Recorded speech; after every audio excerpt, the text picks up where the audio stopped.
To every day, there is a night. To every left, there is a right. To every up, there is a down. Um, to every dark, there is a light.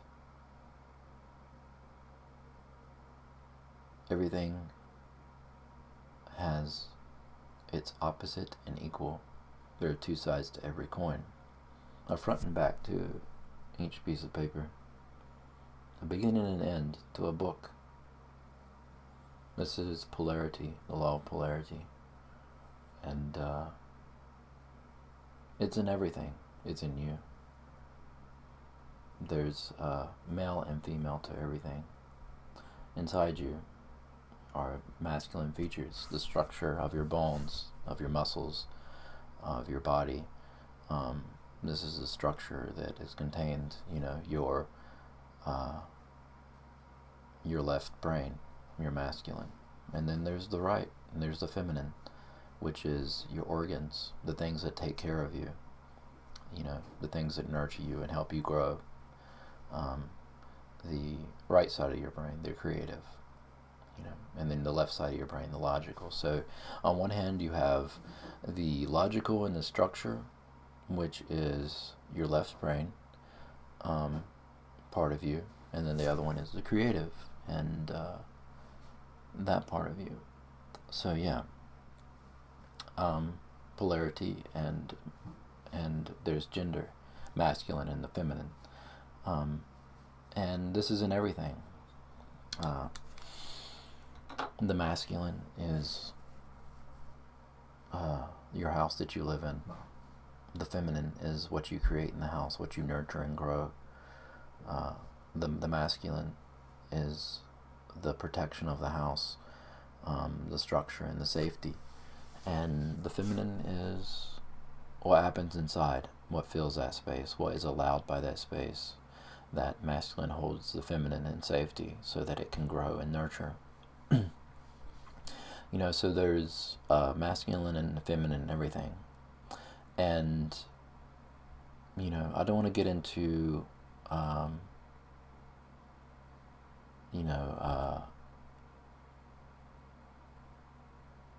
pronouns and all this. This is not what I'm talking about. I'm talking about, the structure of the universe and the things around us. And, so I'm not here to offend anyone. I'm just here to express what I know. So you have those things, and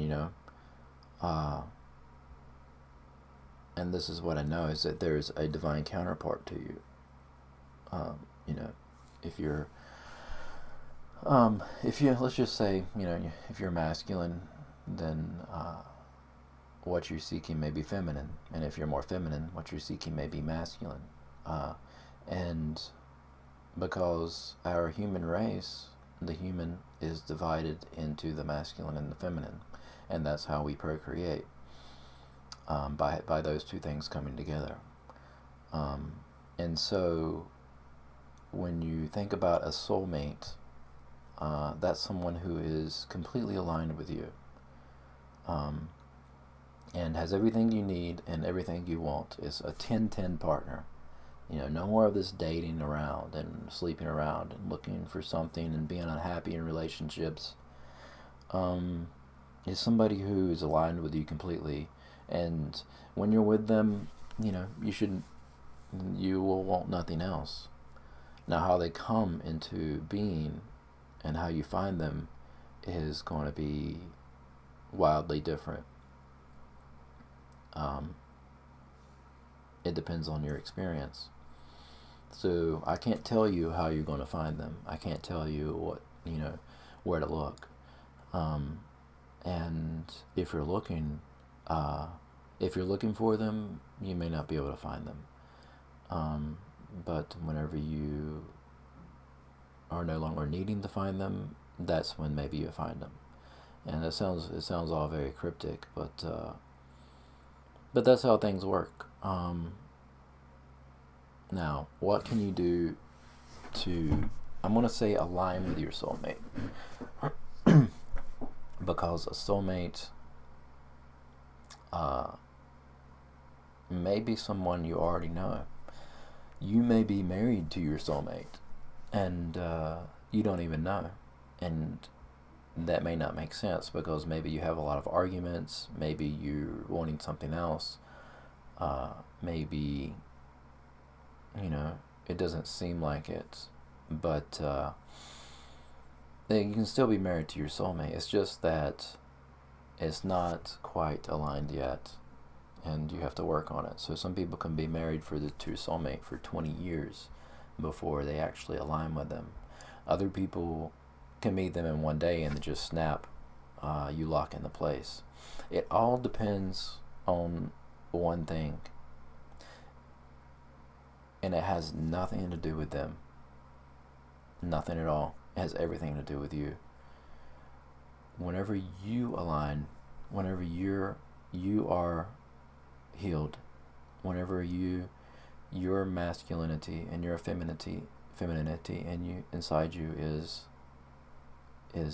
healed, then that marriage, that relationship will snap into place, or you'll bump into them in a coffee shop, or they'll just fall into your lap somewhere out of nowhere.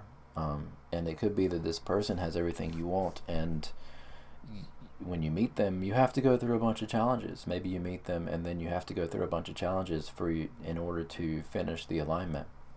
And so you meet them and then you're faced with a bunch of challenges. But they're going to reflect you in some way. They're going to be aligned with you. They're going to reflect. There's going to be synchronicities and things like that. And like I said, every experience is different. But whenever you come into alignment with yourself, if you focus on yourself and fix yourself, and you're happy and content here without them, you're just happy to be you, and you don't need them to be anything else other than what they are. And you're happy to express yourself how you are. You're not afraid or ashamed to express however you express yourself. You don't have to put on a show for somebody. You don't have to pretend to be something you're not. You don't have to walk around like you're a millionaire in order to attract somebody, or feel like you've got to put on a bunch of makeup in order to make someone feel like they want you. When you're just happy and being yourself, when you've reached this point of content, then you've aligned, and then they're free to come in. They're free to reveal themselves. And so it may be that you're already married to them and you have marital problems, but you know that you love them deep down, and you want to stick through it, and you know that they're for you, but you're like, oh, I'm wanting things outside of this. That could have something to do with you not expressing yourself, not expressing what you want, what are your desires. If you're afraid that your partner is going to judge you for expressing your desires to them, then maybe you're not aligned, because with your divine partner, you should be able to express your desires, whatever they are. You should be able to say what you want and say them clearly. And when you do that, they're going to, be reciprocal. And if they're not, if they have issues with that stuff, whatever desire it may be, if the issues are so great that you split up, then maybe that wasn't meant to be, and that's part of it, that you have to be honest. You have to be honest about what you want, and state clearly what you want in that relationship, and that's an important part of it, just an extra part of it.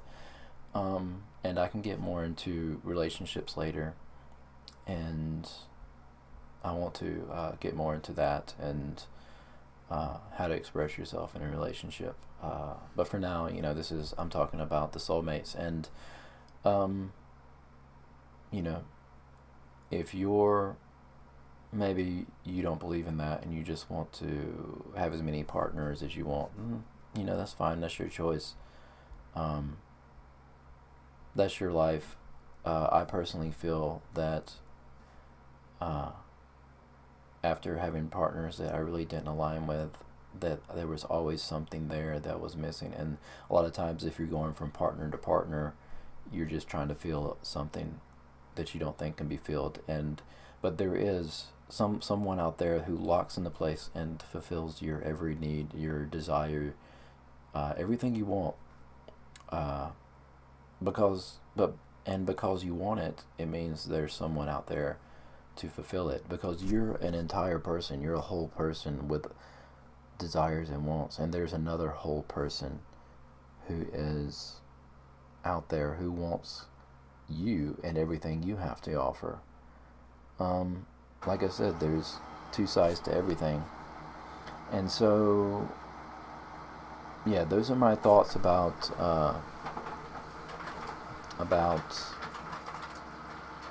divine partners and soulmates. And yeah, if you like this message, leave me a like and a comment below. Subscribe to my channel, and follow my Substack. Buy me a coffee. I'm gonna put all the links below. Please check it out. Support me. I've got so much more I want to say.